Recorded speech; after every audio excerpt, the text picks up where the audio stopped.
Me once again, as per usual, is the Lobster, and also Mr. Rivera and Mr. Scott from the 5th Special Forces Group. Thank you for joining us tonight, gentlemen. Thanks for having us. Thanks for having us. So, as most of you guys that have been watching the channel are aware, the guys from the 5th have joined us for a couple of joint operations at this point, and for some reason my video just went all wonky there.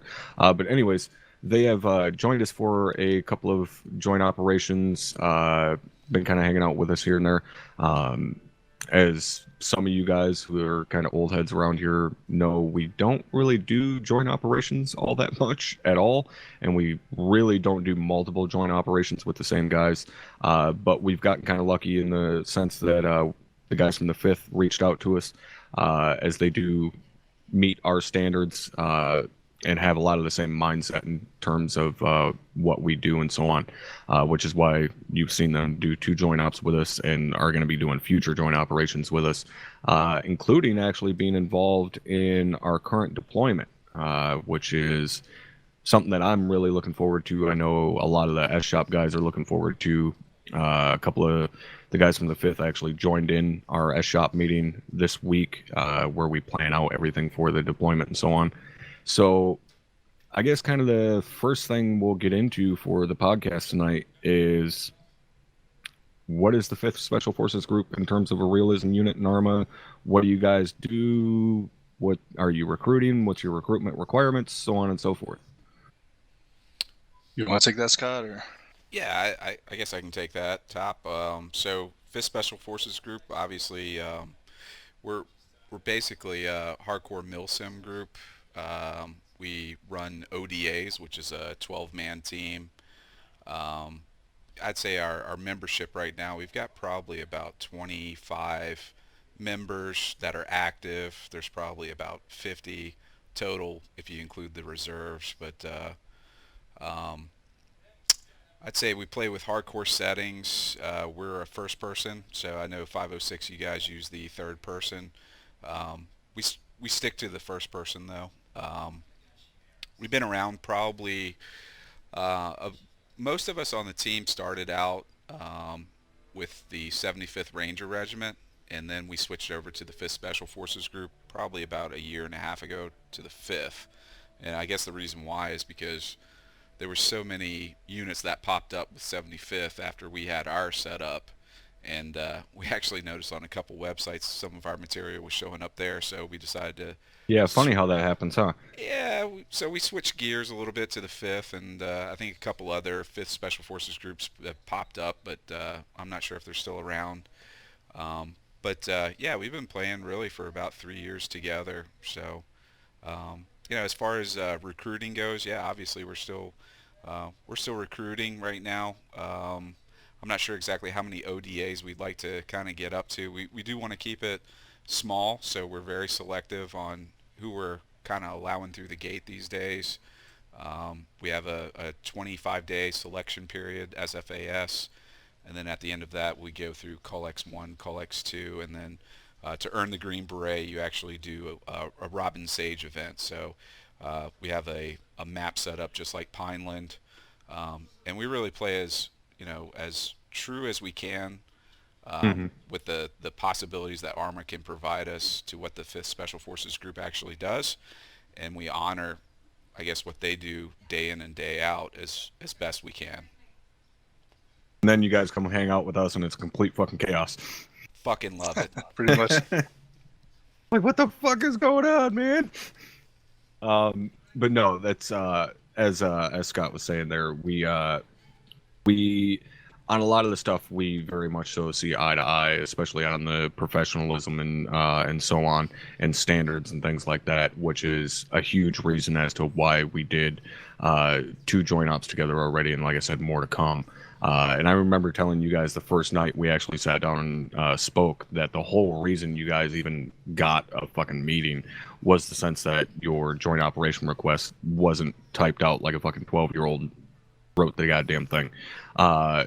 And I know that sounds pretty crass to some of you guys, but honestly, when you're reaching out to another unit to do a joint operation request, especially with the way our stuff is set up, and you actually make a post on our forums to request to do a joint operation and stuff. That's your first introduction, is that request, that message. And when it looks like a child wrote the fucking thing, it's a good chance that you don't have the same level of maturity and requirements and so on that we're going to have, because I would never let one of my guys reach out to another unit and word a message and just poorly like that and have shitty grammar and spelling and stuff like that, because it makes you look unprofessional. So I was happy when I seen your guys' message. I remember telling the CO, like, yeah, I'm gonna reach out to these guys and actually sit down and talk with them, which he was surprised, because I'm always the dude that just immediately says, no, looks like an idiot wrote it, no. He doesn't know how to spell sergeant correctly, no, fuck off. But everybody was kind of surprised when I was like, yeah, let's do something. So I guess the next thing to kind of get into when it comes to the fifth and so on, what are your guys' actual recruitment requirements? Do you have, age limit? Can you have like whatever name you want? Can I be, Sergeant Boo Boo Kitty Fuck? What? So right now, we've actually been recently. By the way, that's just so you know, that's my porn name. So if you ever really want to get a good look at how I'm doing, just search, Boo Boo Kitty Fuck. I'll definitely look that up tonight. Yeah. But yeah, as far as age, we've actually been discussing that pretty recently, like bouncing around ideas what we should limit it to. But yeah, we've always had an age limit. Right now, it's currently at 16. No private piles? No piles. That's the best application ever. Not unless you can prove that Pile is really your last name. Yeah. Right. Yeah, we just got a new guy named Stoner. I believe he was with us at the last join up, so I don't know if there were some people that saw his name is like what the fuck's going on there. But yeah, he's actually active duty right now, and his real name is Stoner. He's sent us Kind of like a weapon manufacturing thing too. What they make guns. Yeah, that's what I thought. Mm-hmm. Yeah, they made the Stoner 63s and so on that were kind of the early successor to the Saw. So what about you guys specifically? I guess I'll go to you first, Rivera, since you're kind of the ranking guy here. What got you into ArmA? Are you prior military? Do you just like military simulators and the just kind of the idea of military stuff, or what? Yeah, I actually did serve in the Army for a few years. I was a 15 whiskey UAV operator.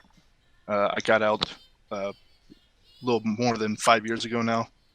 I don't know. I always played a lot of games growing up and everything. When I got out of the Army, I had a lot more free time to get back into that, I guess. And yeah, amazing how that works.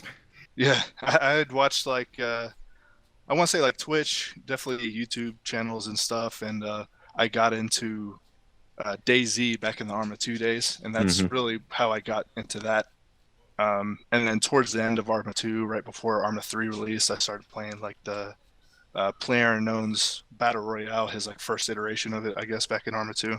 Yeah. And then when ArmA 3 came out, he was making the mod for that, so that's why I decided to jump to ArmA 3. And then I don't know, I want to say I found probably some milsim videos on YouTube. It's kind of the same way I went to DayZ.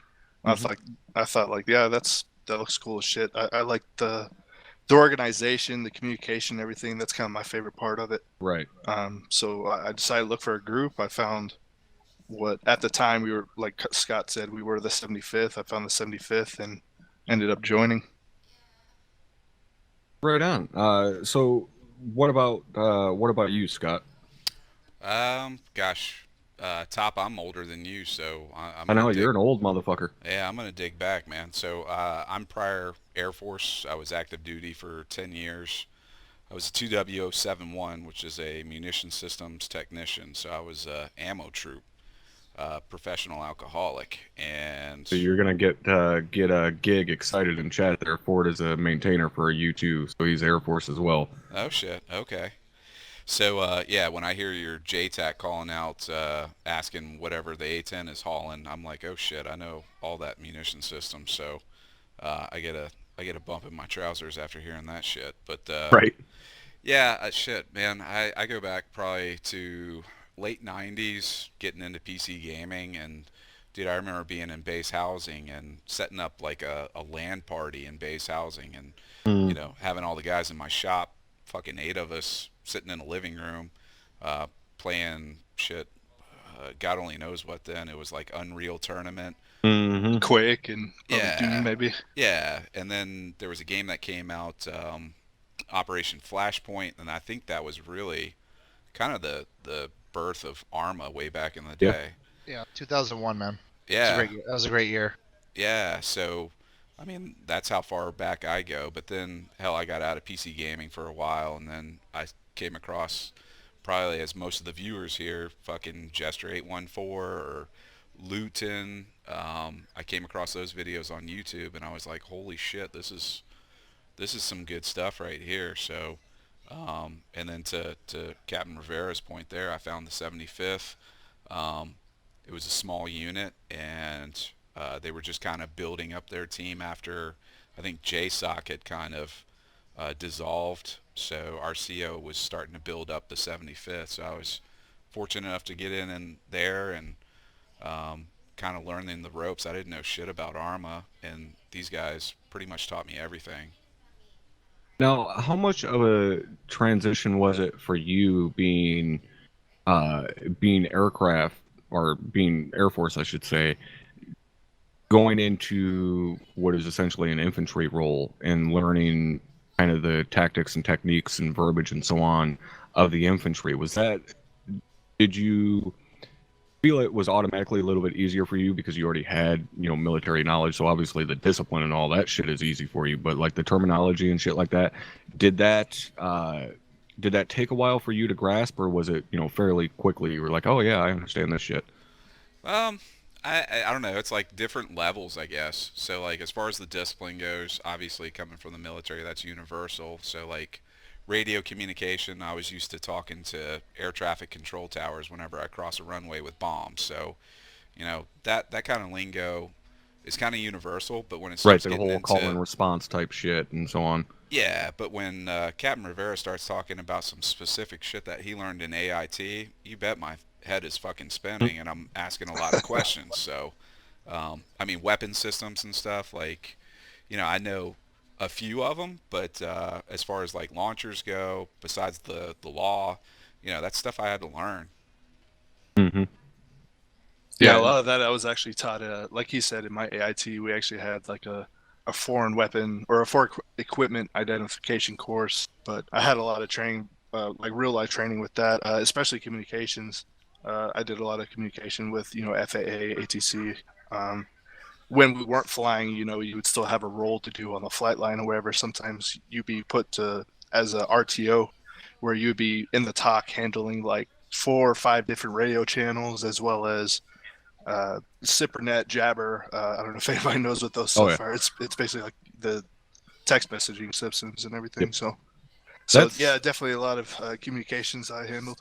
that's honestly the thing I'm waiting for, is to see a unit that goes so hardcore they simulate a talk, and like going through all of that bullshit to get cleared with ordnance and calling a JAG officer and shit like that. Like, I want to see somebody go that hardcore, not because I want to take part in it. I just want to see somebody do it, just so everybody can be like, wow, this is boring as fuck. We're sitting here shooting at guys 1,000 meters away, and we're waiting 30 minutes for fucking an AWT to get up here and put a Hellfire on them. And oh, by the way, fucking JAG didn't clear it because we couldn't get fucking declaration of hostile intent, so we're shit out of luck.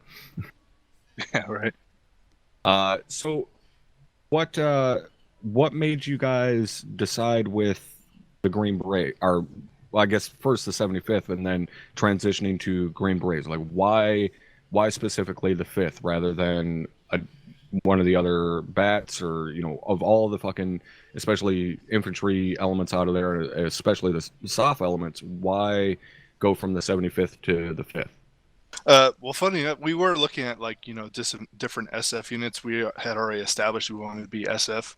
Um, really, it was down to a couple different groups. I believe the last 2 we were into was the 3rd SFG and 5th SFG.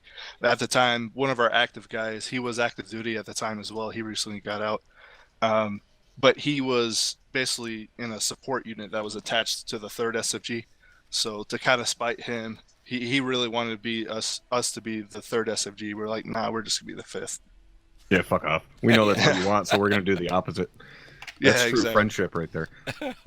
And then, I mean, unfortunately, you know, that event probably a lot of people had heard on the news that happened in the fifth over in Africa. And I think that's where a lot of other fifth SFG milsims started popping up. And then, like Right. Scott mentioned earlier, that they all kind of dissolved right now. I think maybe there's a couple more out there, but That's actually something that I never asked you guys. Um, for us, we have a very strict policy in that we don't reenact any real life conflicts that any unit has ever been a part of, but especially the first 506. We don't reenact any actual conflicts that they've been a part of. We've done like Black Hawk Down, fun missions and stuff like that, but we've never, done like an actual deployment around situations where first 506 was deployed or anything like that.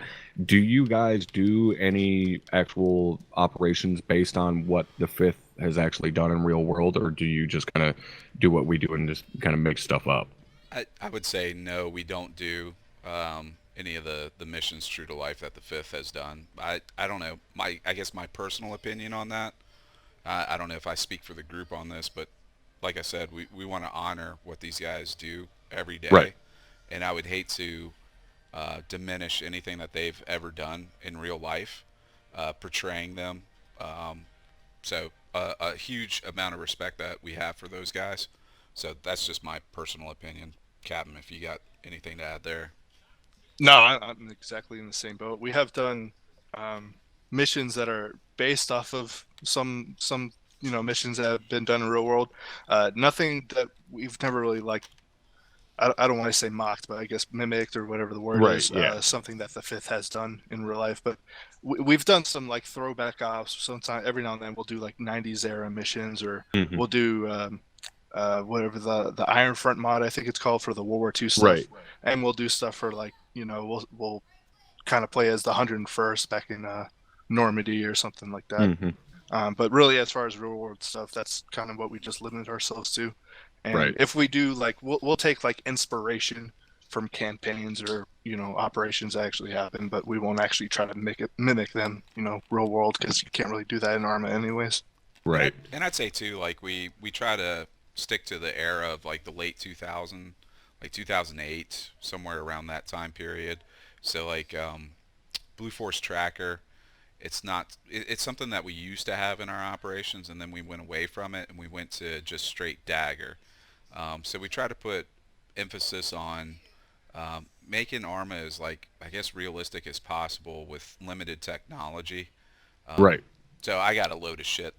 If anybody's seen my video or anything, but I had the BFT up the whole fucking time because I play on a widescreen and it doesn't affect my field of view. But I caught a little bit of shit from that and flack from the guys about hey, fucking why is BFT up?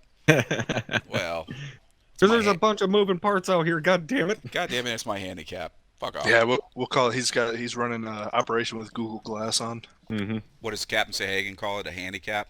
Yeah. Yeah, we call it tablet simulator. That's what that's majority of the time what our JTACs are doing is playing tablet simulator, because one guy's in the UAV and the other guy's just watching Blue Force. Hey Top, I want to go back to what you were talking about with the application that we put in for the join op that you were talking about earlier.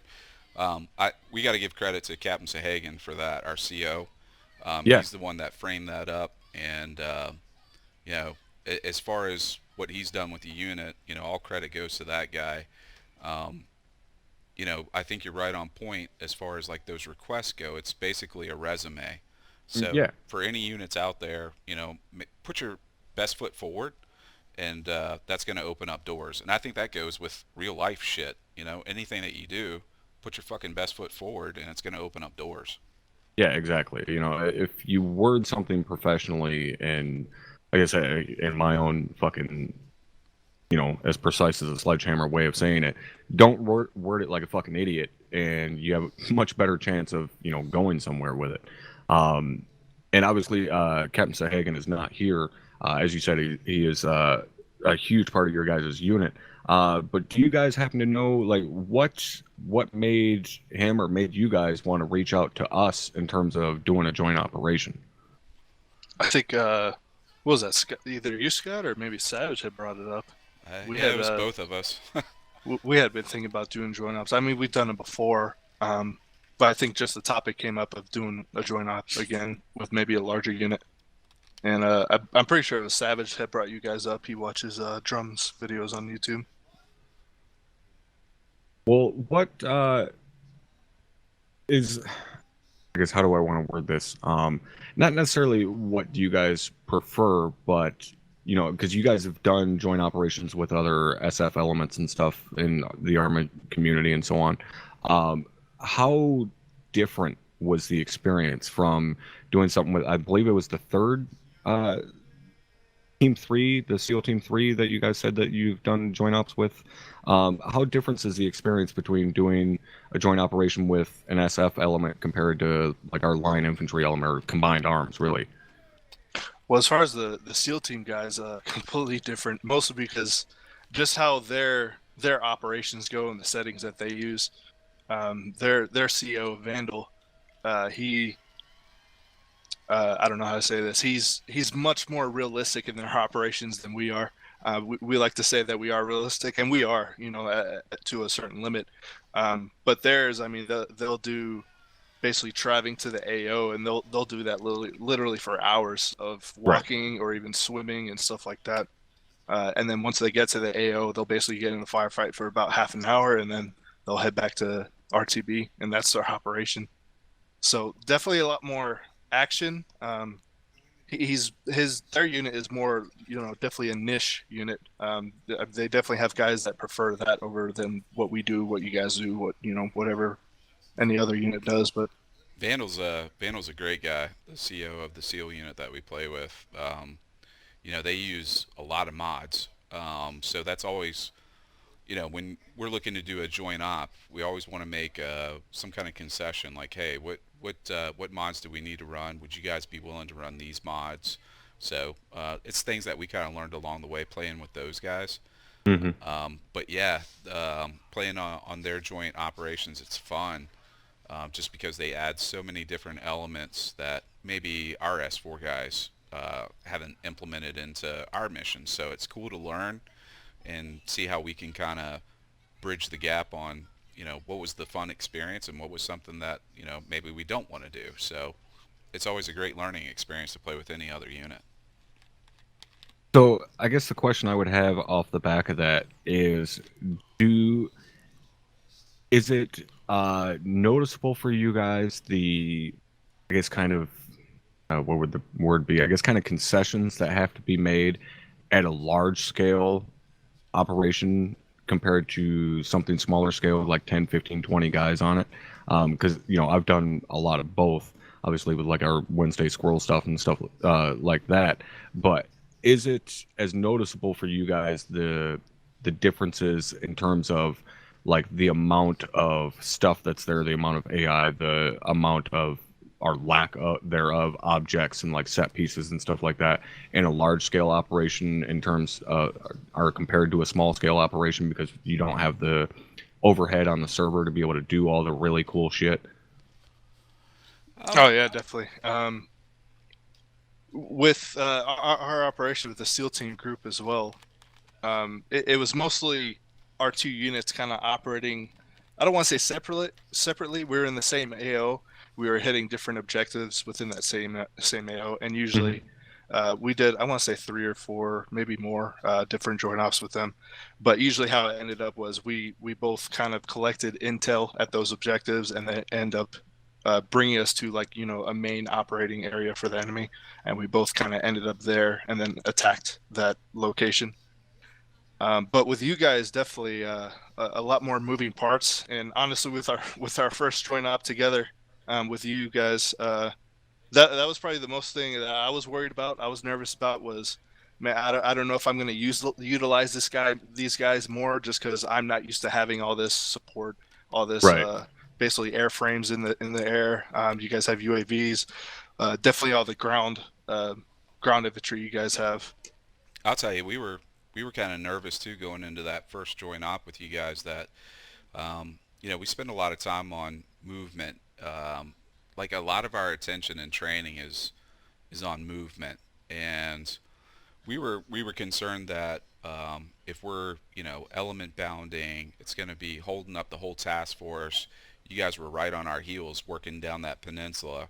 So it was definitely on the forefront of a lot of people's minds that we had to keep the pace going for, Right. all those guys behind us to keep you guys, you Well, know. that is one of the things that's, incredibly different for us compared to, reality. We move a whole hell of a lot more and a whole hell of a lot faster than any real line infantry will ever fucking move. Um, and we basically move at a rate that, I mean, is even faster than what SF guys are ever gonna fucking move. So that definitely takes some getting used to. But that kind of brings us into the join ups that we've done, and I definitely want to talk about these a little bit. And the first join up that we did, I was Zeusing for it, um, but you guys had the TAC P attached to you guys, and I know there was like a ton of comms going on, a bunch of crazy shit, amounts of communication and shit that you guys aren't necessarily used to, especially with all the information flow coming in from Dagger and so on. So what was that like for you guys being on the ground and having a TAC P attached to you and getting all this information from air assets and so on, and having the potential to call in air and shit like that? Was that a bit of a shock for you guys? Like, holy shit, this is fucking information overload. Well, I'll let Rivera handle that one because he was on comms that night. Yeah, I was on all the comm freaks that night, so definitely had a lot of info flowing through both my ears. I mean, really, anything I hear on the radio that doesn't have my call sign in it, I don't pay attention to at all, to be honest. So that's usually how I work with it. And then our second join op, it was Savage. He was the one that was on y'all's comms as well. He was my communication sergeant, basically my RTO, and he's active duty Air Force right now. And I know he handles a lot of radios, so. Yeah, and he did a fucking shit hot job. I know after we got done, he was kind of like, "Oh, my comms could have been better," so on and so forth. And I was like, "Dude, fucking comms were amazing. Like, I don't know what the hell you're talking about. Like, Oh our yeah, fucking definitely. our platoon HQ elements can't fucking handle comms that goddamn well. And for you to come in, basically fresh to how we do things and be able to handle comms that well, like, dude, he knocked it out of the fucking park." So that first operation that we did together, we had set up basically that it was a continuation of a deployment that we had done previously with Operation Thunderstorm and so on. And we wrote up some S2 stuff about it and so on, and did our briefings and all of that. Going into that first mission, what was kind of your guys' overall mood like when you guys went to step off? You took off before everybody else, and they convoyed in and so on and so forth. But what was your guys' kind of overall mood when you went to step off on this mission? Were you expecting to be kind of operating on your own since you were heading out before everybody? Were you kind of eager to work alongside some of the guys? What? So you're talking about the second op? No, the first one. You guys went out with the helicopter, and then the ground. Or start, yeah, the first one. You guys went out in the helicopter, and then the ground element convoyed in behind you guys and set up the security I and got you. everything. Yeah, dude, I would say we were freaking pumped, was to say the least. So, being out there, being the tip of the spear of, our first joint operation with the 506. I mean, hell yeah, we were fucking pumped. Um, a little nervous about, like, hey, like I said earlier, about how quickly can we move. We want to make sure that our pace, keeps up with the task force and not holding you guys up. But having the JTAC with us was definitely, I want to say, comforting, because we knew that, at our fingertips we could bring in whatever the fuck we needed as far as Right. firepower to go up against whatever it was. So, I think, hindsight 2020, we always do that, and that's why we enjoy recording our operations and then going back through it, getting different perspectives of team members, and then we armchair quarterback that shit, and we talk about, not only in our debriefs at the end of each op, but then days later after everybody's kind of reviewed the footage, like, fuck man, did you see that part? Shit, we should have done that different. Here's Right. where we got fucked. So we definitely do a lot of analysis of our operations through our videos, and also y'all's videos too with the joint ops. So we look at y'all's perspective to see, like, man, did the 506 see that? If we fuck something up, well, okay, all right, good. No, they didn't see that. Good. They didn't see it. Sweet. Yeah. No, not talking about the HVT that got out of the handcuffs at the end or anything like Yeah. that. So, Oh, don't worry, that was caught on my end. mm, As soon yeah, as I got done laughing, yeah. but yeah, I mean, we Especially were. when somebody threw a frag or a flash in front of everyone. I tell you, we got a kick though. Like watching some of y'all's videos. I forget whose it was, but maybe y'all aren't used to seeing some of the stuff that SF uses for like demolition. So, we were popping incendiaries on some of the vehicles and some of the static machine guns. And instead of using demo, I mean, it's a great way to fucking take them out without, mass debt in the whole area. Yeah. So I think one of your guys was like, "Oh, what the fuck? Are they marking that shit with flares?" Like, no, we're burning shit Yeah, up, man. yeah. Guys aren't used to seeing any type of incendiary shit for us. If we got to destroy something that's getting a fucking C4 charge on it, but that's something that is hopefully going to be changing soon. So if we got to demo something, it's like legit, small demo charges. Or if we got to breach, we're gonna use an actual breaching charge, not a goddamn 4-pound C4 block. It's going to blow up half a city block. But Now the second operation, especially, well, at the start, you guys were up on that ridge line. We went into that town in that bowl, and you guys were up on that ridge line providing a shit ton of reconnaissance for us, which was really goddamn nice. And then eventually, you guys ended up coming down from the ridge and actually shoring up our left flank, basically, and we finished pushing through the town altogether. And there was a point before it all went to complete chaos where we were all basically working together. Guys were covering each other's angles. I wouldn't be surprised if fucking guys from our unit were fucking clearing buildings alongside guys from your unit. It was really cool to watch, and that's really what I wanted out of that mission, was to see our guys working side by side. And that was great to see there. And then especially at the end during the extract, when there was only a handful of us left on the ground, and we're side by side in skirmish lines firing our fucking rifles.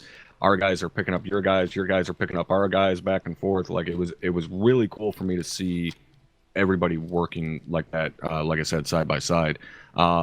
So what was your guys' thoughts after that second operation? Were you kind of as pumped afterwards as what most of us were, or what?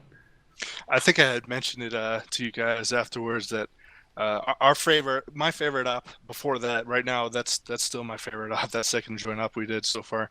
My favorite op before that was another one. We kind of had a similar extract in that we all ended up dying. And for our campaign operations, if you die, then you're basically out for the night. So, I mean, the whole ODA ended up dying. We kind of failed the mission. Well, we completed the objective. We were basically just trying to extract and end up dying. But I think for me, it's just I like being under as much stress as possible, especially as the commander of the ODA. Like, everything kind of relies on me as far as our movement, where we go and shit like that.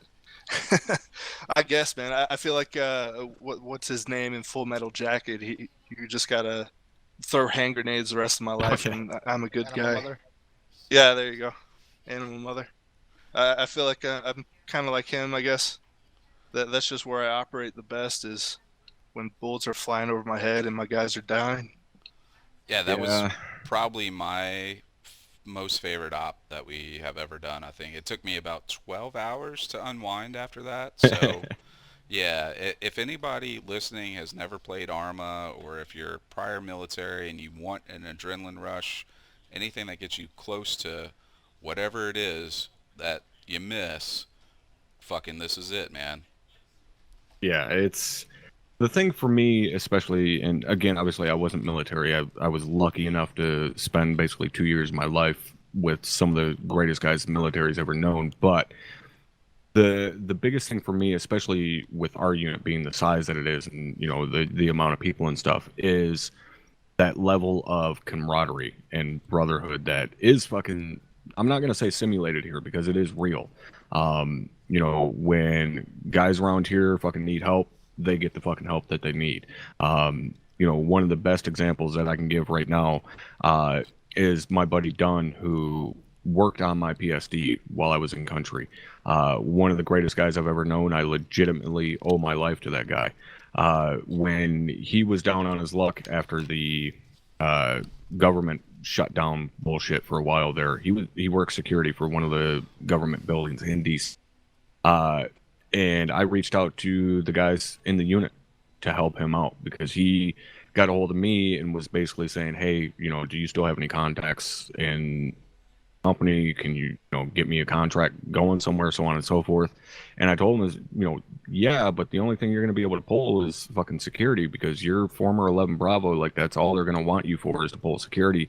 And the only places that are doing security right now are the asshole of the earth. Like, you're talking about going back to Afghanistan or going to fucking South America or Africa. And all of those are places you do not want to be, especially when you got a wife and kids, man. Like, that's not the way to go. Yeah. So Go ahead.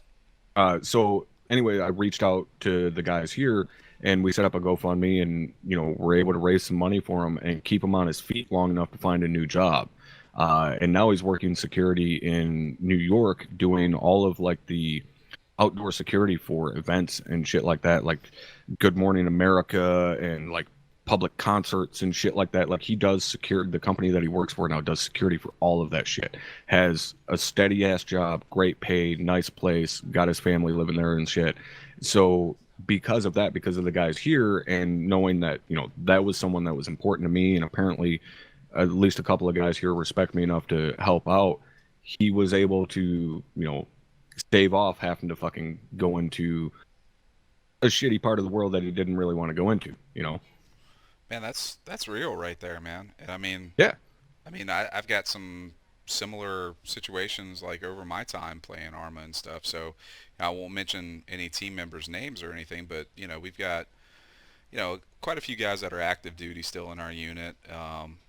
Me being prior service and stuff, and I got out at the halfway mark at the 10-year mark. There's a member in our unit that's right there where I was.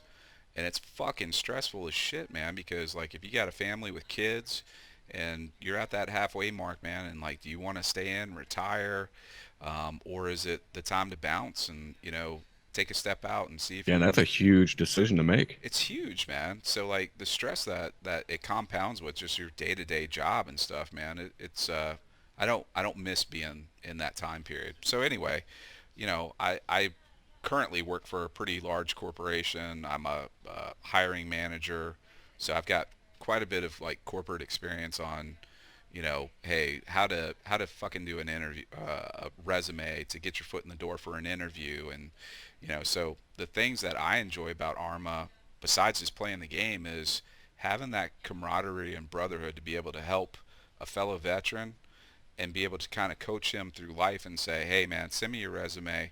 Let me take a look at it. Take Right. out this jargon that doesn't mean shit to an HR manager in the corporate world, and here's how you reword it so it sounds like you're ready to Yeah, rock and roll. don't say Tango Mike at the end of your message because you don't know what the fuck you're talking about. Right? And no must know, to answer your question, I'm not talking about that company. I'm talking the company that I worked for, KBR, not the company as in the CIA.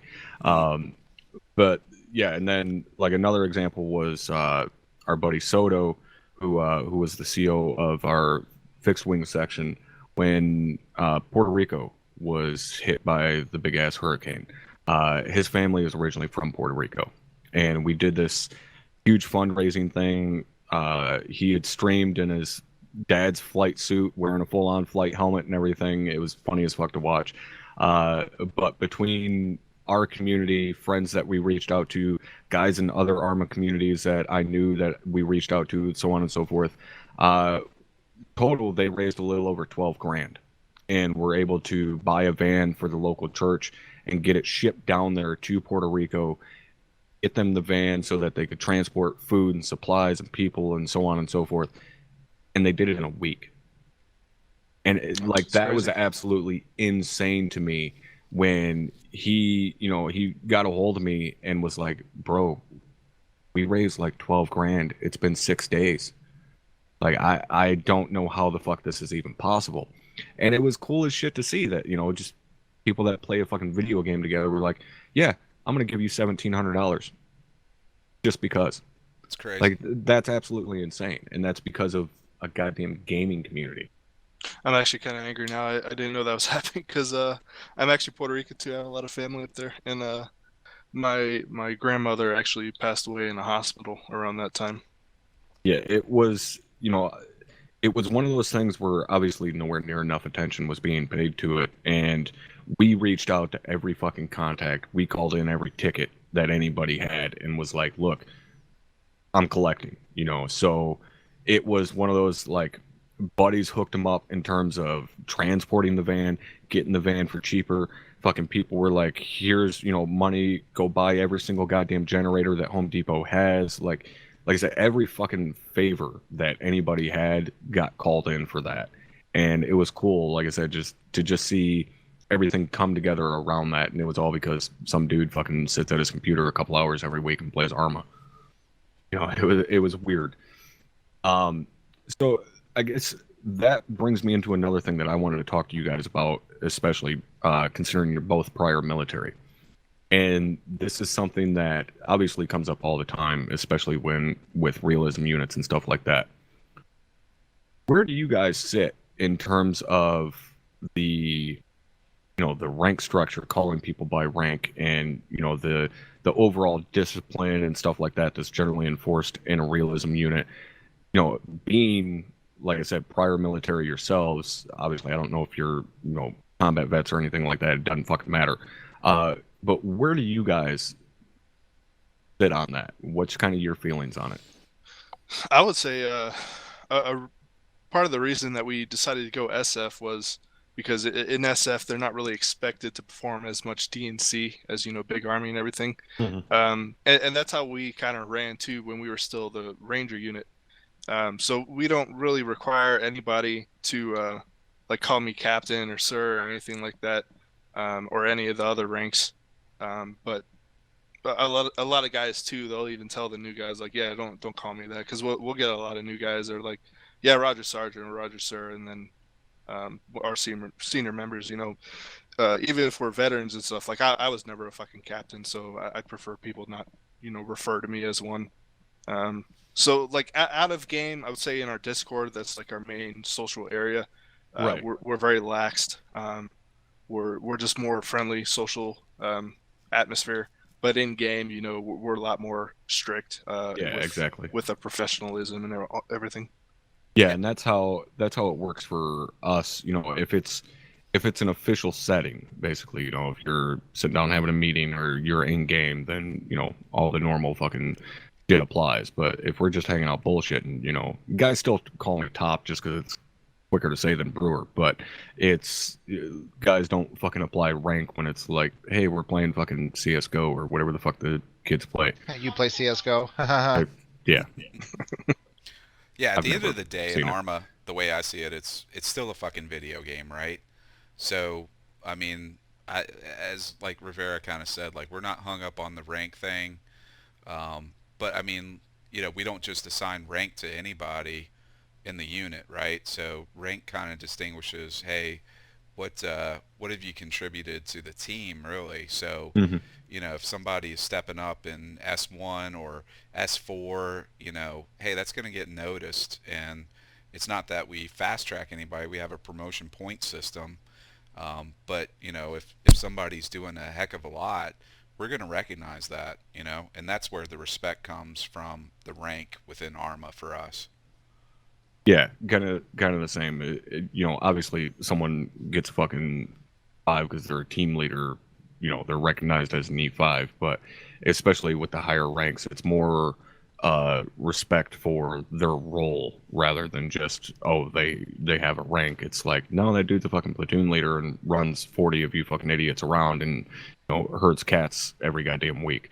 And they put in a lot of work to do that job. But that's obviously a point that is a point of contention all the time for realism units and shit like that. And I personally, I've never met myself a vet that is like, no, that's fucking wrong, or anything like that. Like I've never met a guy that has a personal issue with it, by addressing someone by ranking game or anything like that. Obviously we've got plenty of vets here and combat vets and so on and so forth, but more so I'm talking like guys that have never been in this unit or anything like that. So I guess to kind of peel away from that to get into the deployment that we're currently doing, the Operation Black Spear. We're fighting basically on an island off the Horn of Africa, which is always a hotbed of fucking activity.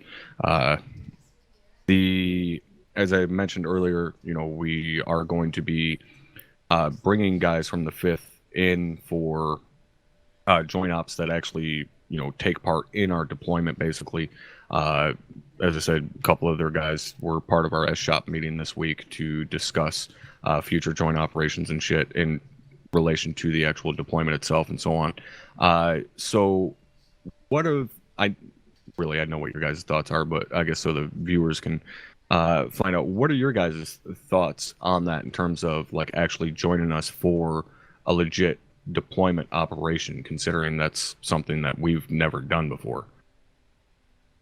I would say I'm a lot more comfortable than I was before we had done the first two.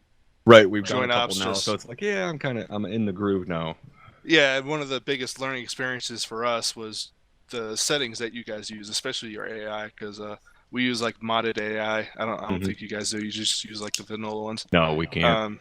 So yeah, that's definitely the biggest difference between ours and y'all's operations. And then another thing too, the first joint op that we did, the stamina system, I guess to call it, is a little different as well. Mhm. I think ours lasts longer than yours, but it refreshes much slower. That's basically the difference. So that was another learning experience for me, because like the pace of our guys and everything kind of relies on me.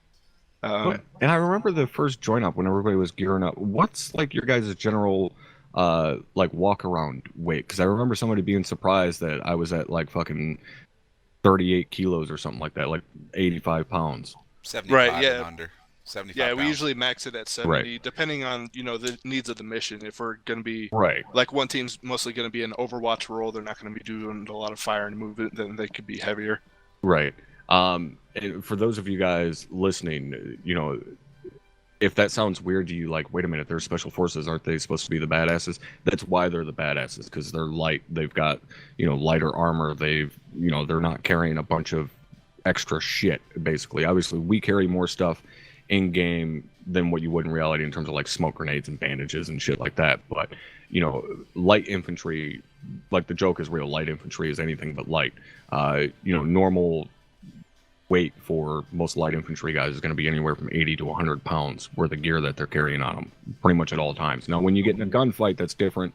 Your fucking ruck gets thrown on the ground, whatever, somebody, keeps track of it, and, you do what you need to do. But that's normal walk around weight for a light infantry guy is going to be, anywhere from like 250 to 300 pounds, depending upon obviously his size. So for you guys to be carrying, 75 pounds or less worth of gear, that's completely normal. Yeah, that's something we have to keep in mind in our operations as well. Actually, last night when we did an operation, we had a new guy that just joined. He ended up basically hitting a unmanned troop transport. All the guys had already came out. We already engaged them and killed all of them. He ended up engaging it with AT4. So we had to mention that in the debrief that that was kind of a waste, because we're limited definitely on the amount of equipment that we could hold with us. Yes, how many we have yesterday, Scott? Was it 8 guys? Yeah, it was 8 guys. Yeah, so after that, thank God we didn't get engaged by another techie or a piece of armor or something, and we ended up not having that AT4. So Yeah, we've got that's to always be something we have to bring up. we've got to be really mindful on like what we use. So we're also, say like on the second op that we did with you guys, the joint operation on when we were on the hillside in that bowl. We knew that we wanted to implement our mortar system, and it's probably a little bit different than what you guys use. But we wanted to kind of implement that and kind of showcase it in that joint op because it was a perfect opportunity. But there's no way that we could have done reconnaissance and then knowing that you guys might have called us down into the town to pull security or help out down in the town itself.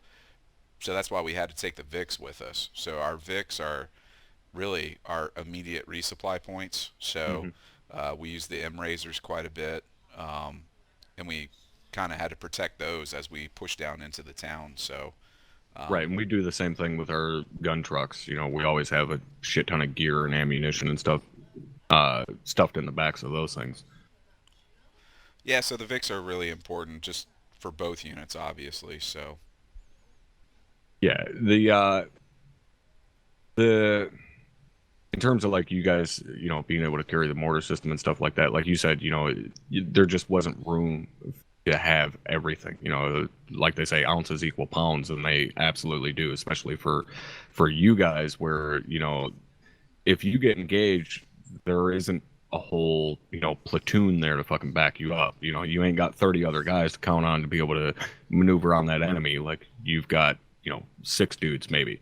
You don't have air to call in. Like you guys got to be able to fucking move when it comes time to move. For us, we can always be like, yeah, we're gonna hunker down and call in the fucking A10 on it. You guys don't have that luxury, so I definitely understand that. Like you gotta be able to be quick when it's necessary. And like I said, ounces equal pounds. Uh, now I guess kind of the next thing I would want to get into here is doing joint operations together in terms of the deployment. SF elements and line infantry do work together. It's not an uncommon thing or anything like that. But it's kind of the role of what we would be doing in the deployment is a little bit more heavy-handed than what normally the infantry element would be doing. Because again, the action is always going to be pumped up, in our missions, because you got 60 fucking dudes in there. You don't want guys getting bored. But how do you guys feel in terms of that increased action level? Like, I know you guys always just said a little bit ago that second joint op is the one of your guys' favorite missions now. But is that something that you can see yourself doing regularly? Obviously, we're not going to be doing joint ops every weekend, but is that something you could see yourself doing regularly, or it's like, dude, I need a fucking break because goddamn, that shit's stressful.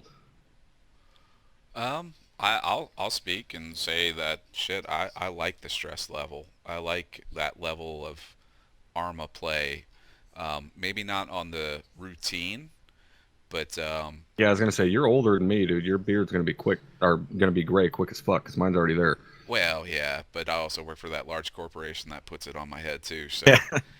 but yeah, I wouldn't say like every weekend, and that's great that we don't do it every weekend. I like to have a little bit of some showbiz pizzazz where it's like it's a special thing for us to be able to do joint operations with you guys. And if we did it every freaking weekend, then you Yeah, know there wouldn't be anything special about it. exactly. So then it becomes routine. So I like kind of how we have this set up where every now and then we're going to do it and not every weekend. And then we can focus on, training and things like that we want to do on weekends. But, once a month or something, hey, it's outstanding.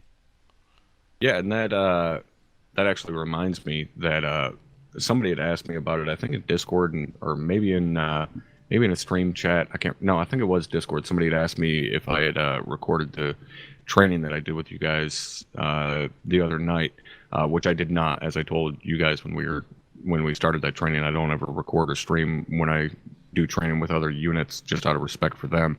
But a couple of your guys got to basically go through the urban combat school that I teach here at the 506, and it definitely seemed like everybody enjoyed it, had a decent time, maybe not super exciting time, but appreciated the information that was given.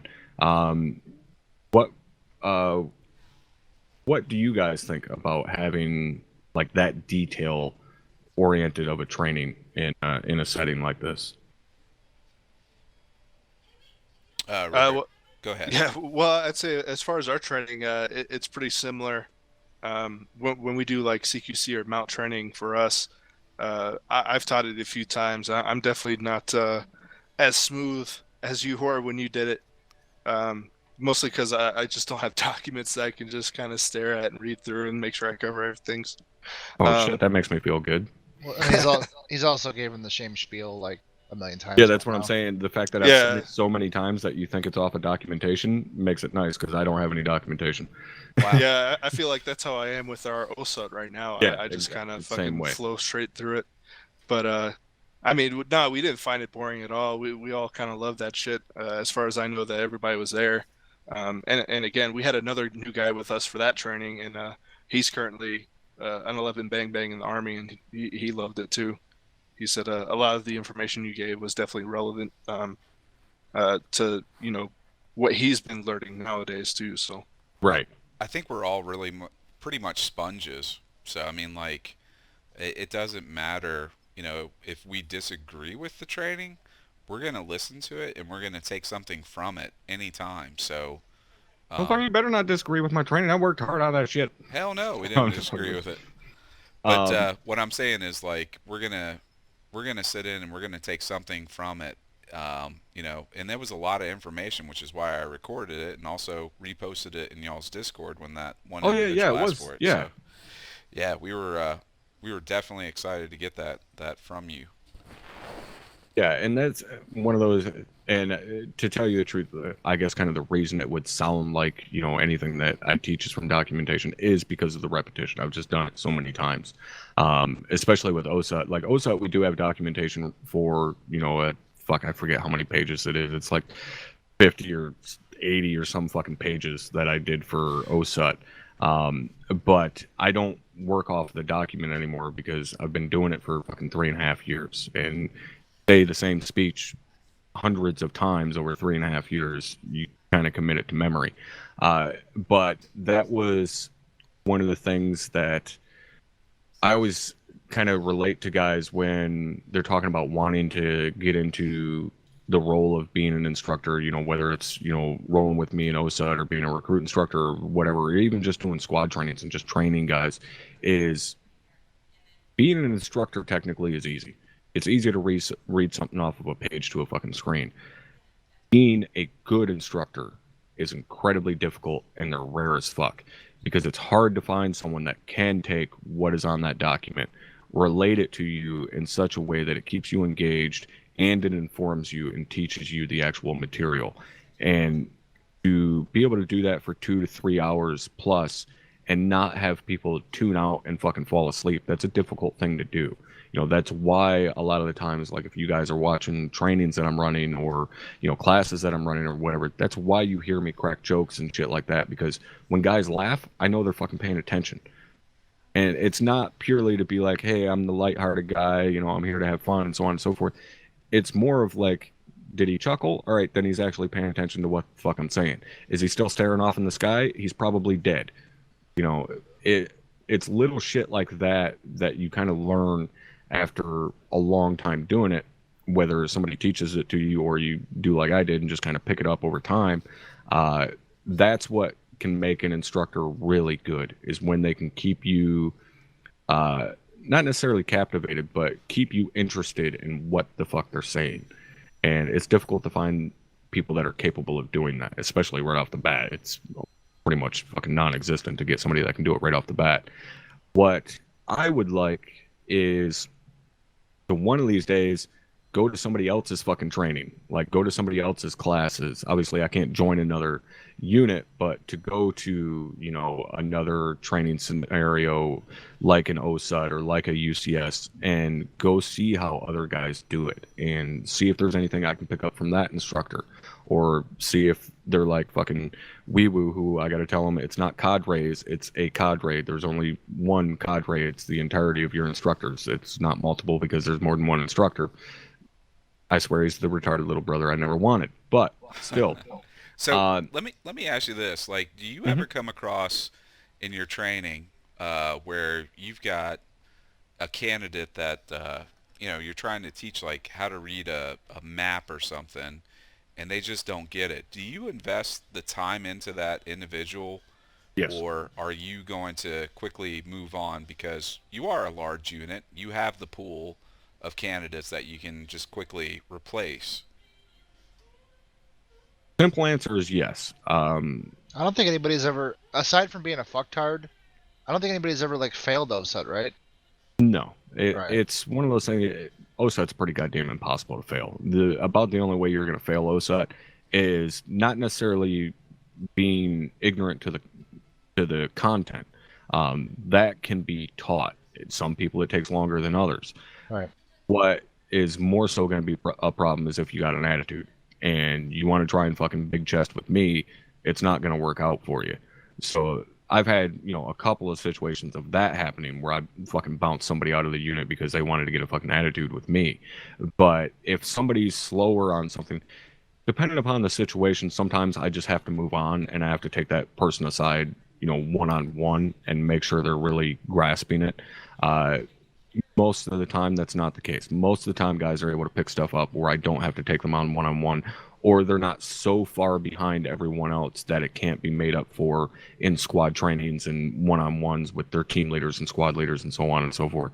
But at the end of the day, yeah, if there's someone that's really struggling and they need extra time on something, then it's my job to make sure that they get that extra time and get up to speed, or at least close enough to my standards that, someone else can do the follow-on training and get them where they need to be.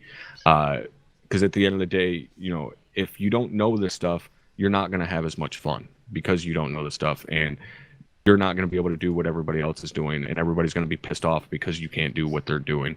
And if our ultimate goal is to have fun, then it's my responsibility to put them in the best position they can be in to have fun. So how do you?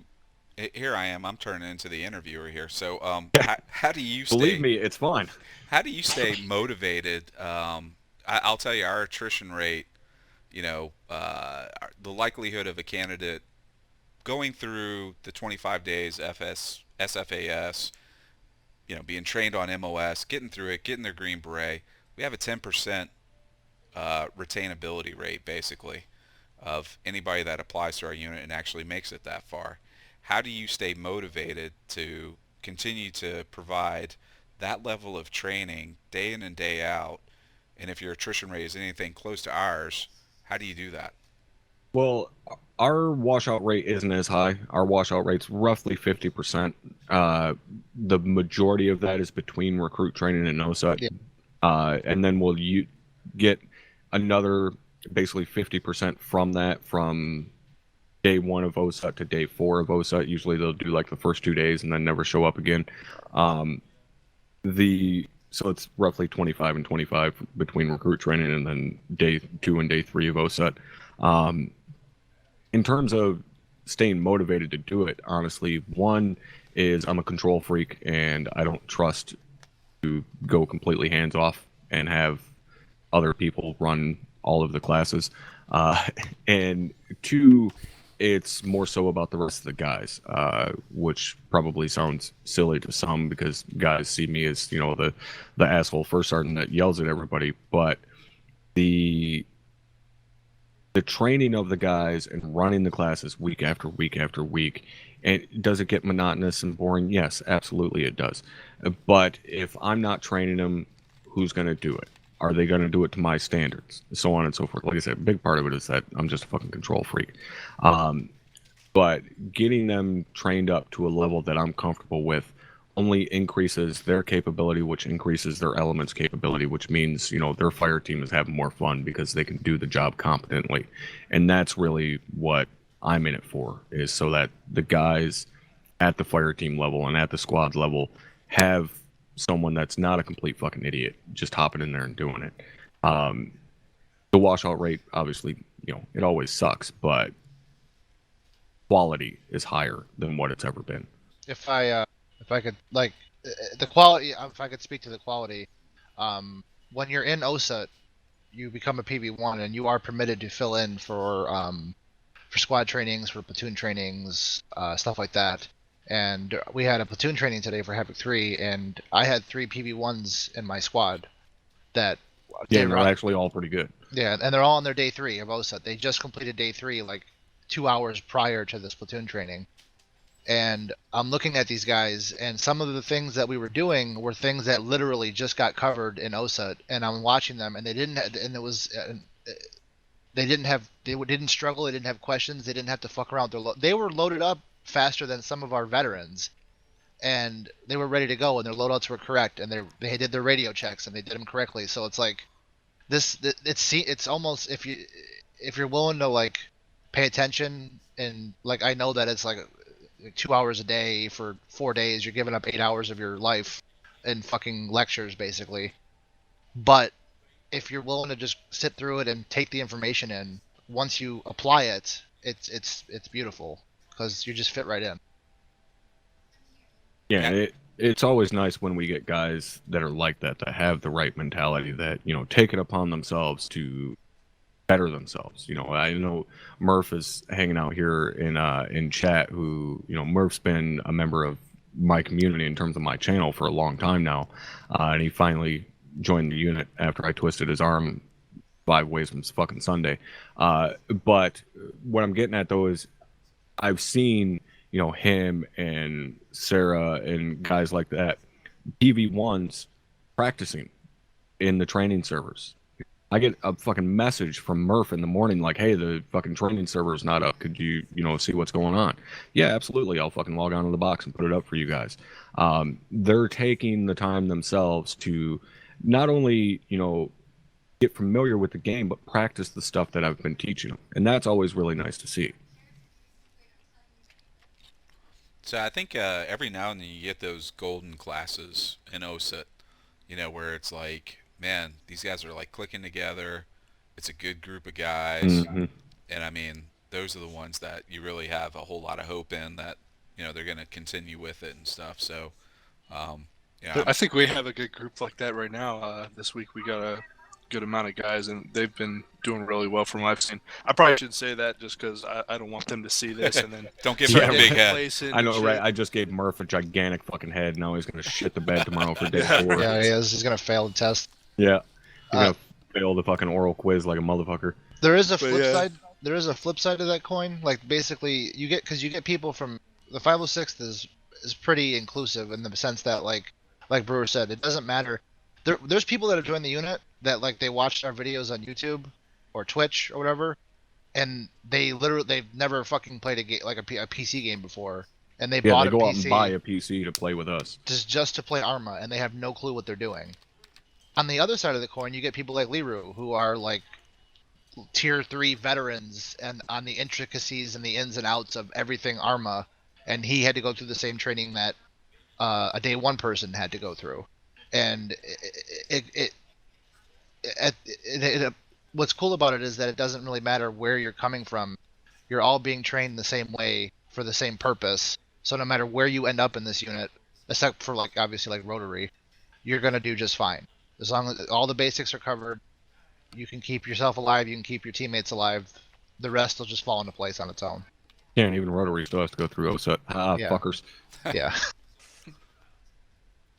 And in terms of guys like never playing before and stuff like that, honestly, those are the guys I not necessarily prefer, but I would take that over the guy that's been playing ArmA for 5 years and thinks that he already knows how to do everything perfectly.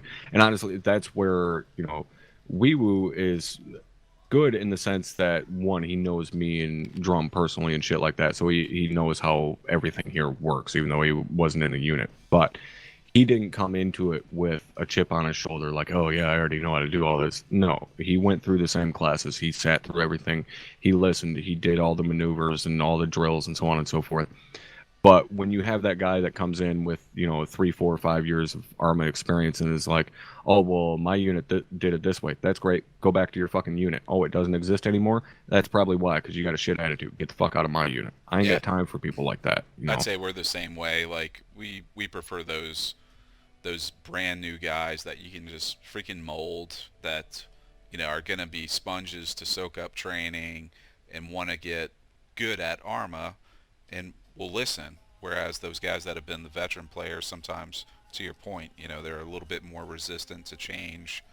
And we've gone through our ebbs and flows, like having another unit try to merge into ours, a couple years ago, and it just didn't work out because it's our unit, it's our tactics, Mhm. and we're not going to bend those because that's the way it worked in your previous unit. Because if you were still in your previous unit, then it'd still be around, to your point. Right. So Yeah, and that's we kind of talked about that before the other night, and we didn't necessarily have that happen where somebody joined and was a bunch of guys. More so, we had kind of the opposite where we had 280 fucking people leave basically overnight, and then rebuilt the unit from there. But they broke off and started another unit, and so on and so forth. What happened with that happened with that. Most of you guys are well aware of it. But the thing that is always kind of funny to me is, especially with a unit our size, it happens every so often. 10, 12 guys will fucking leave to go start their own unit. And that's where generally the jokes come in terms of, oh, you're going to be another secret squirrel unit. There's 500 of those. And, that's not so much a slight, obviously, against like what you guys do. It's more so that everybody that leaves us wants to start a fucking soft unit. And then 6 months later, three-quarters of them are reapplying to the unit because they realize how hard it is to run a fucking ArmA unit, and they don't realize how much work goes into it in the back room. Even stuff as simple as track of personnel, or like the meeting that we had the other night with all the S shop guys for the deployment. And we were in there for like 2.5 hours, maybe pushing fucking 3 hours, just talking about what we're going to do for the next 2 weeks of the fucking deployment. And we have an extra week off. So we had even more time to get stuff ready and so on. But we still spent, there was like 10 of us in there, spent like 2 to 3 hours talking about what the fuck we were going to do over the next 2 weeks. Like, guys don't take that kind of shit into account the vast majority of the time when they're like, yeah, let's just start our own unit to do our own thing. Good luck. You guys, obviously the two of you, realize how much work goes into making a unit run. And it's not just, oh, we're going to show up, for 2 hours every weekend and play a game for a couple hours. Like, it's not that simple. Hey, wake up. We have obviously a lot of overhead with the amount of people we have, but I know goddamn well the two of you dedicate more than 2 hours a week to your unit. Oh, Tell me definitely. I'm lying. No, definitely. Geez, this is like my second job, it seems. So, um, I think I get home from work and I'm logging in and I just recently got into S1. So now I'm doing the interviews, a lot of the records keeping and stuff. So looking at spreadsheets all freaking day at work, I get to go home and then really start punching the clock on ArmA. So yeah, we definitely put in quite a bit of hours during the week with our unit. Yeah, that's the kind of S shop shit I won't get into, is all the personnel stuff and spreadsheets and oh, fuck off, all that shit. I'll sit down and teach guys all goddamn day, and that's fine with me, but I ain't working a fucking spreadsheet and having to type a bunch of stuff. I hate fucking typing anything. It's a hardman job or a Yeah. hammer job. Yeah, exactly. Uh, in terms of, I don't necessarily want to say like hard cases or anything like that, but you had mentioned that you guys have kind of the same stance in terms of, like when I said I ain't got time for those kind of people in the unit here. And again, this is why our units kind of work so well together, is because of, we have the same mindset on a lot of stuff. But would you say it's, common for you guys to have that happen, to have kind of a hard case come in that, gives you some issues in training, or is it fairly uncommon for you guys? Um, I would say it's fairly common, honestly. Unfortunately, um, Really? yeah. So it's pretty quick to identify them. Yeah.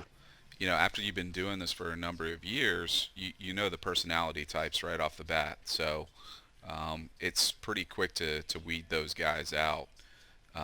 There was one guy, man, it was probably a year ago, and it took us a little bit to narrow it down. But I don't know if y'all have ever had issues with like people running scripts, additional scripts, not mods, but scripts in the background. And our server kept crashing, and it was happening week after week, and we spent hours upon hours, sifting through our mods to see what the hell was causing the issue. If there was an update to something, we couldn't find anything. And then it dawned on me. I said, look, we didn't start getting this issue until this one member joined.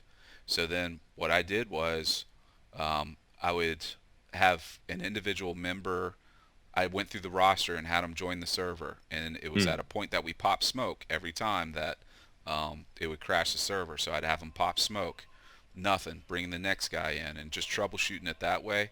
And then the guy that I suspected, brought him in. I said, pop smoke, crash the server, pulled him into TeamSpeak channel. I said, dude, you're running a script. I know that you are. You know, you're crashing our servers, because something that eluded it earlier was that he was calling out contacts that nobody else was fucking seeing. Right. He shouldn't be able to see. Right. So it was like, hey, that's an indicator right there. So sure as shit, you know, he was like, oh man, jump in TeamViewer, come check my files. I was like, dude, I'm not even gonna waste my time. You got that shit hidden somewhere on your hard drive. I said, let's just call it parts right now. You know, this isn't gonna work out. So, you know, here's the door, man. Right. Yeah, unfortunately, he ended up ruining a couple of our campaign ops as well, because like Scott said, people were even either dropping out the server, or the server just crashed completely at one of the ops. And one of the ops that we ran with him, I mean, we saw some fishy stuff happening, but we just, chalked it up to ArmA being funny like it always does. Right. And yeah, after we found out that he was running the scripts and everything, it was clear to us. I have recordings of him too, of pretty good proof that, I don't know, somehow he made himself invincible. I watched him basically take a full cannon from a T-72 straight to his face, and Jesus. he was still alive. Like Scott had said, he was also running wall hacks. We don't know what else he was doing, but yeah, I don't understand like why there's people that will join milsims just to do that, because you're losing pretty much everything that point. milsimming is about. Yeah. Yeah, And, we haven't had that issue arise. I'm pretty sure if we would, there would be a hardman hunting somebody down like a wild fucking dingo. Yeah, he'd be on And that's actually in part of our indoctrination in terms of the recruit training, that it talks about, that we don't allow anybody to run any type of scripts or cheats or anything like that. And it flat out states, if you're doing that, you're missing the point of joining a realism unit. Yeah, we haven't had that. We've had, a couple trolls and stuff like that, obviously. The ones that have surprised me, honestly, are the guys that actually get through OSUT and then start pulling stupid shit and stuff like that. Because it's like, dude, if you've got that much time to dedicate, 8 hours roughly, well, really 9 to 10 hours counting recruit training, just to get into a unit to try and pull some silly shit and then immediately get banned. Like, homie, you don't need like a hobby. Like, you need Jesus, because you got some serious shit fucked up with you if you got that much time. Like, find a woman or something, all right? Because this ain't the way to do it. But like you were saying, in terms of the guys that will have like an attitude, yeah, they are pretty quick to spot. We don't have too much of a problem with it. I usually give the guys a pretty good speech on day one, and I guess they kind of get a feel for me fairly quickly, and I do that on purpose. I actually, I had a friend of mine in the unit ask me fairly recently why on day one, like first time I'm talking to the guys, that I'm not necessarily hard on them or anything like that, but I tell them I don't sugarcoat shit. I'm not gonna coddle fuck you, so on and so forth. Like, I give them a pretty stern speech, and I told them because I don't want to waste anybody's time. That's like the cardinal sin for me in this situation, is to waste somebody's time, and not necessarily the guys that are already in the unit. I'm not so much worried about wasting their time, because if they get past me in training, the guys in the unit, their time isn't going to be wasted. It's more so the guy that's coming into the training. I don't want to waste his time. And if he can deal with the way I speak to him, the way I make critiques, and so on, and how, kind of rash I can be, then they're going to be fine in the unit. They can deal with me. They can deal with anybody in the fucking unit. If they don't like that, if they don't like the way I talk and so on, then they can just quit, and not show up. And that's fine. That's perfectly fine. I have no problem with that. But I don't want them, I'm not going to sugarcoat everything and be super nice to them and so on and so forth in training. And then they get into a fucking task force debrief and the CO fucking rips everybody apart. And he's already 2 months into the unit and is like, well, fuck, man, this isn't what I want. I'm not doing this shit anymore. And now he's wasted 2 months of his fucking life being in the unit. And it's all down the drain. A big reason we came up in our training pipeline, that 25-day SFest period when they first joined, is a lot of that as well, because we were honestly getting pretty tired, spending a lot of our time training new guys that join. We ended up having, I think before it was maybe 5 or 6 hours of training before they were even authorized to join an op with us. And then you get those guys that do the training and they're like, well, fuck this unit, like I don't really like how they do things here, and then they just never show up again or leave or whatever. And we were just getting really tired of that. And also with the attitude thing, that's the main thing we kind of assess them in that period, is basically their attitude. Right. Because we don't like wasting our time with guys that we know are just going to be assholes to us or other members, or if they're going to make us look bad to new members, or even join ops that we do. I do like the entertaining assholes, though. So, the guys that are just like really angry, I like those guys. We had a guy before he went off to. Is that why you like me so much? Pretty much, man. Yeah. All right. And That explains it. I particularly like when drum goes off the handle. So, but anyway, no, we had a guy that actually went off to Special Forces SFAS selection, and in real life, we called him Angry Dick, and I miss that guy so much. Miss him. He owned that name too. Fuck yeah. He wanted everybody to call him that. That's the thing that's kind of funny is, guys that know me personally, and obviously, we've hung out and bullshit quite a bit. And, I'm not always that fucking angry, pissed off first sergeant that's yelling at everybody. That's kind of the role that I embody.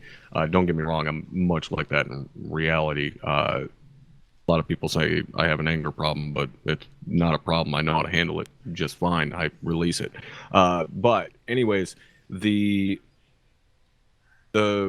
getting pissed off and yelling and screaming and stuff like that, whatever that is, what it is, it annoys the shit out of me that oftentimes the chat is like, ooh, I can't wait for this debrief. Like, fuck off. It's not you that I'm yelling at. If it was you that I'm yelling at, it'd be a different situation. You wouldn't be all excited for it, which is why vast majority of the time I don't, stream me yelling at people for debriefs and shit, because I'm not going to give all you bastards the satisfaction of hearing somebody else get yelled at. Anyways, what I'm getting at here, long short, is it's always surprising to me when someone says, oh, well, they're scared of you, or I'm scared of you. And I personally have never understood that. Maybe that's kind of just my not give a fuck attitude. There's a difference between fear and respect. I've always had respect for guys senior to me in the unit, even back, when the unit was big. Sergeant Major DeLeo, I had huge respect for that guy. I didn't really know him. I just had huge respect for him because of his position in the unit. I didn't fear him. I didn't give a fuck, who he was personally. I definitely, like I said, didn't fear the guy. Same thing with Drum. I was never scared of Drum. I was a PV2 as a fill-in team leader, and he was in my team. I wasn't fucking nervous that the guy was in my team. I didn't give a shit. But I had respect for who he was and what he did. I've never understood the whole they're scared of you or I'm scared of you. Like, I'm a voice on the other end of your fucking computer. Until the day arises that the technology is actually here for me to physically reach through this computer and choke the ever-living fuck out of you, you have nothing to fear. Unless you're dumb enough to give me your fucking address and you're within a 4-hour drive of fucking Michigan, you're fine. Okay? You got nothing to worry about. But maybe it's just people don't like confrontation or whatever. Like, I got no problem fucking yelling back and forth with somebody, because, again, at the end of the day, it's a voice on the other end of the fucking screen. And, we want to get in a yelling match, fine, we can get in a yelling match. If you want to roll your happy ass to Michigan, we can fucking go beyond that. But I don't get I'm scared of you. Fucking why? That's Hop, you got the dad voice, that's why. Yeah. That's all it maybe. is. It actually is funny. We were, most of you guys in chat know that I have a huge family, and a lot of my family, we all live together in this big ass house. But a bunch of us were upstairs in the kitchen, and a bunch of people are talking. There's like fucking 8-9 people in the kitchen all at once, and a bunch of people are talking. And I think my nephew was asking the difference between a lichen and a werewolf or some shit like that. And everybody started like answering at once, and I just kind of went over top of everybody and gave them the explanation as the difference between a lichen and a werewolf. And when I started talking, everybody shut up, and he just listened to what I said. And then he had asked, he's like, "Why is it when he started talking, everybody just shut up and started listening to what he said?" And I was like, "That's dad voice." And he just looked at me like, "Wait, what?" I was like, "Every time your dad gets pissed off at you and yells your name across the house and the hair on the back of your neck stands up, that's dad voice. Every time you hear it, you're going to pay the fuck attention." And I told him, I said, "I use the same fucking voice. When you hear me down in the office yelling at people, you hear me, you get a little nervous every time you hear me raise my voice. Yeah, that's dad voice." And that's where the fear comes from in ArmA. Yeah. I don't know. I still don't get it. Like, I'm afraid of you, Brewer. yeah, but you're an idiot. Okay. I would say, it's not fear. Like, I don't know. It's more of Maybe just intimidation, or no. I wouldn't even call it intimidation. Let's call it. Hey, I think I've seen enough videos of the 506 to know. Hey, this guy knows his shit. It's more of a respect thing. So I don't want to fuck up in front of this guy. I think it's more of Yeah, that. like I can understand that, and like you said, it's more of a respect thing than it is fear. I think some guys do have fear of like, oh crap, I'm gonna get in trouble and get kicked out of the unit or something like that. But even then, at the end of the day, and obviously I'm not telling any guys that are watching that are in the unit or anything like that to be fucking disrespectful or anything like that, but there's no reason to be fucking fearful. Like, at the end of the day, if you fuck up bad enough for me to, want to remove you from the unit, one, if you're a legitimate member of the fucking unit that actually cares and so on, you're going to be more pissed off at yourself than I'm ever going to be pissed off at you, because you're going to be upset that not only did you let yourself down, but you let your buddies down by fucking up that bad to get kicked out of the unit. But even then, you get kicked out of the unit, so the fuck what? Don't get me wrong, this community is amazing and it's special, but it's not like you're getting fucking locked up in prison or something because you screwed up. Like, it's not that big of a deal at the end of the day. I know, again, that sounds kind of silly coming from someone like me who puts as much time and so on and so forth in this unit as I do.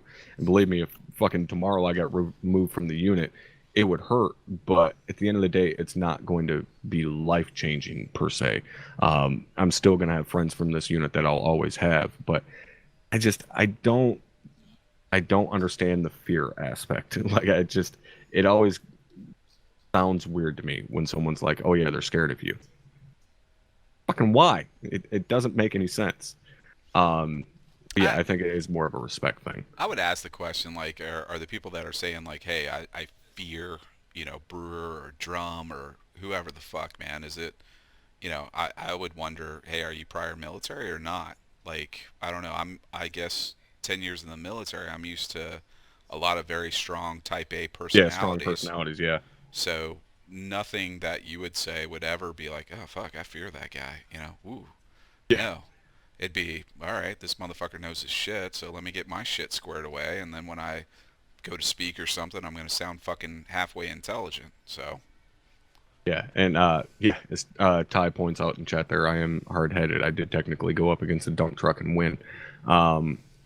But the funny one was my buddy Shannon, who's not active with the unit anymore, but he was prior military, did combat rotations and shit. Actually, he worked fucking route clearance, which anybody that's ever been in the military or involved in the military, especially in country route clearance, that's a fuck off job. Like, that's a job that nobody wants to fucking do. I loved the guys that did our route clearance. I love those guys. They're the bravest motherfuckers on the planet. But anyways, Shannon used to tell me, he's like, "You sound like my first sergeant that I had." But what's funny is you're a first sergeant that I can say, "Hey, go fuck yourself," when we're sitting around bullshitting. I would never be able to say that to my actual first sergeant because there's actual repercussions to that. we're friends. I would never have been given an opportunity to be a close personal friend with my first sergeant. That's just not the way it works. You know, you fucking maybe run into each other at the bar and share a drink or something, but you're not hanging out sharing, you know, life stories and stuff. That's the thing that especially military guys will appreciate in something like this, especially if you have shared experiences. Rank fucking goes away when you have two guys that are military that are sitting down in a fucking TeamSpeak channel together. That rank goes bye-bye. Nobody gives a fuck about a virtual rank in that situation. You have shared experience, and you can talk about that for fucking days upon days because of that shared experience. And that's one of the things that are really cool here is not only do we have shared experience in terms of guys that are current and prior military, but we have current and prior military from all over the fucking world. You know, so we have guys like Salvatore, who is a fucking airborne engineer, sapper, who has done multiple combat rotations and shit. He's not with the U.S. military. But when he got deployed for the couple of weeks that they went over to train locals, I kept in contact with that dude just like anybody else I would who I know is getting deployed. You know, he was emailing me or messaging me, you know, every couple of days or so on the forums, just keeping me up to date, like, hey, this is what's going on, so on and so forth. We're all good. Telling me about the crazy shit about having to fucking walk everywhere together and having a hot weapon on the fucking base, which for anybody that's been in country, to have a hot weapon on base is a little fucking crazy when you're not, you know, base security. So I was a little freaked out. I went a little worrisome on that one. The old lady was full on fucking mom mode, but that guy's not even in the U.S. military. So like we got to sit down and bullshit back and forth about shared experiences between different, not only different elements, but completely different militaries and what the differences were and what the likenesses were and stuff like that. And that to me is really cool. Yeah, you guys got a really good member in your team. I think he was the JTAC on the first joint operation that we did with you guys. Is it Hard Man? Hardman. The Yeah. hard man. The Hard hard Man. man. Yeah, that's a good dude right there, man. Yeah, he's an ass. He makes all the rest of us look bad. He does. Is he Australian Air Yeah. Force? Yeah. No, he just is really fucking dedicated. Probably the most dedicated guy the unit has ever known. You ever see Hot Fuzz? That's him. Gotcha. He's Nicholas Angel. That motherfucker was rambling shit out like I guess like checking in with air assets like at the beginning of the mission. I was like, God damn, I don't know what the fuck he just said, but Well, yeah, but he's Australian, so he doesn't actually speak English. yeah. Oh no. Yeah, I still to this day fucking 4 out is my favorite thing to ever hear the Australian guys say. When like especially when Hardman was in Havoc 4, when he says 4 out in his accent, it sounds like he's saying far out every single time, and it makes me laugh like a little bitch. Like it doesn't matter if we're in the middle of the field, he says 4 out and I start laughing. So kind of getting towards the end here, we'll wrap it up here shortly, but the last thing I wanted to talk to you guys about in terms of ArmA and units and so on and so forth, what are you guys kind of is there anything you guys are kind of looking forward to, like anything that's kind of on the horizon, whether it be like mods that you want to test or like new deployment ideas? And obviously I don't want you guys to give away any secrets or anything like that. Is there anything that you guys are looking forward to, you know, whether it be, like you said, you guys have a good fucking class coming through OSUT right now, like what's on the horizon for the 5th? Well, we just, I don't want to say we ended a transition phase. We're still kind of in a transition phase right now, but we do have a campaign in the works. I try to stay away from that because, you know, I lead the ground guys, so I don't want to know any of the extra intel and shit that they're going to put together for that. But I know we do have a campaign coming up in the works. As far as mods, I don't know. We haven't really. We got a bunch of stuff on our plate right now. As far as mods, really, it's just looking at getting rid of stuff. maybe adding a couple things. We did use a Mark 46 for a while because that's the SF version of the M249. Yeah. So we did have that for a while. We ended up getting rid of it, but we're looking at bringing that back. Maybe I mean really just kind of small changes that we're gonna implement hopefully soon, and then get back in the flow of things with the campaign. Yeah, I'd say with I don't know, the things I'm excited about is, obviously playing with you guys in the 506, you have a pretty large audience base. So, Whoa, if you want to play with me, you better buy me dinner first. well, I'll tickle the pickle for a couple views. But no, what I'm getting at is, we're getting some exposure here, right? So I'm excited to see not just one ODA on the field, multiple ODAs, and how do we incorporate a larger group into a special forces online gameplay where typically we're doing small units. 12 guys in an ODA. If we get 3 ODAs out there, how do we now change gears and make it a little bit more dynamic in the campaigns? So that's what I'm excited about. As far as mods go, I don't see too much on the horizon that we need to add. I think taking away some mods, I think might be on the horizon. Trim some fat. Yeah, we're actually doing the same thing. And I did have somebody ask in chat for any of your guys' channels in terms of YouTube and stuff. I know a couple of your guys record. I don't think anybody live streams, do they? Right? It's just recordings. Yeah, we have some members that come in, newer members. I'm not sure who they all are, but yeah, they do ask if they could stream and stuff. So I know people do. I can't really think off the top of my head who those guys are. Okay. Do you guys happen to have any links available right now in terms of YouTube and website and all of that stuff that I can put in chat?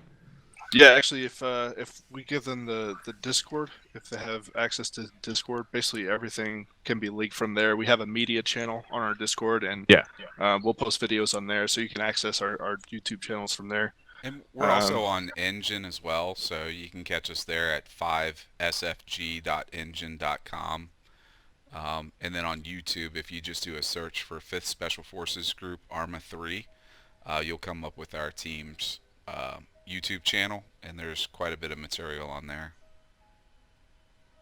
Yeah, I'm trying to see if I can...